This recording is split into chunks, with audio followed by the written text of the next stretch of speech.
এই ছেলে মেয়ে কোনোদিন পিতা মাতার অবাধ্য হতে পারবে? তোমরা যারা আসো এখানে অনেকেই 7 বছরের উপরে বয়স, তোমরা সকালে কি নামাজ পড়ো? ইনশাল্লাহ নামাজ পড়ো তো? যদি না পড়ে থাকো আমি তোমাদেরকে বলবো যে আজকে থেকে তোমরা 5 ওয়াক্ত নামাজ পড়ো। সমাজে যে ছেলেটা নামাজ পড়ে, যে মেয়েটা নামাজ পড়ে, তুমি দেখবা তার চরিত্র, তার মাধুর্য, তার ভাষা, তার পিতামাতার সাথে আচার ব্যবহার, রাস্তাঘাটে মানুষদেরকে সালাম বিনিময় তারা করে। আর যারা নামাজ পড়ে না তারা, তাদের কাছে এই প্রশ্নগুলো আসে না, তাদের বিভাগে এগুলো ঢুকে না। কাজে তোমরা আজকে থেকে 5 ওয়াক্ত নামাজ পড়ার জন্য আমি তোমাদেরকে উদারত আহ্বান জানাবো। এবং যারা গার্ডিয়ান আছেন, যদি আপনারা নিজেরই নামাজ না পড়েন তাহলে আপনাদের ছেলেমেয়েরা কখনো নামাজ পড়বে না। আর এই ছেলে মেয়ে থেকে আপনারা কোনোদিনই ভালো কিছু আশা করতে পারবেন না। শুধু শিক্ষিতই করতে পারবেন, কিন্তু তাদের কাছ থেকে কোনো ভালো কিছু আশা করবেন এটা কিয়ামত পর্যন্ত সম্ভব নয়। আল্লাহ রাব্বুল আলামিন সূরা আনকাবুতের 29 নম্বর সূরায় 45 নম্বর আয়াতে বলেছেন যে আকিমুস সালাতা ইন্নাস সালাতা তানহা আনিল ফাহশা ওয়াল মুনকার ওয়া লা যিকরিল্লাহি আকবার।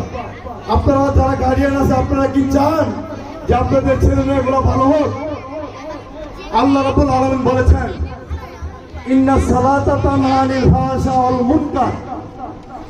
যদি কেউ সালাত আদায় করে, নামাজ কায়েম করে, নামাজ পড়ে, তারা কোনোদিন ফাহিশা কাজে লিপ্ত হবে না, তারা কোনোদিন খারাপ কাজে লিপ্ত হবে না, তারা কোনোদিন অসামাজিক কাজ করবে না, তারা কোনোদিন রাষ্ট্রবিরোধী কাজ করবে না। আপনারা কি এগুলো চান না?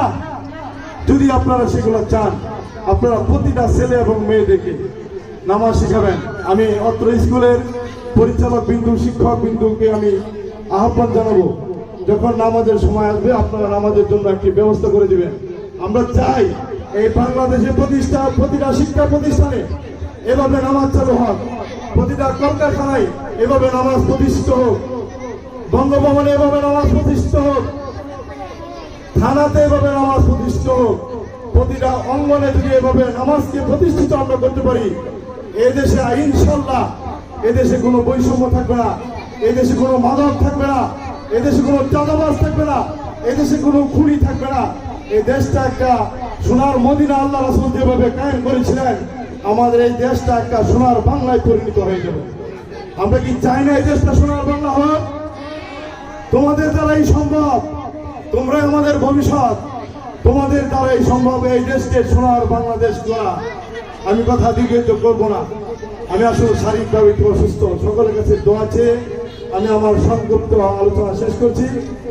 ওয়া আখিরু দাওয়ানা আলহামদুলিল্লাহি রাব্বিল আলামিন।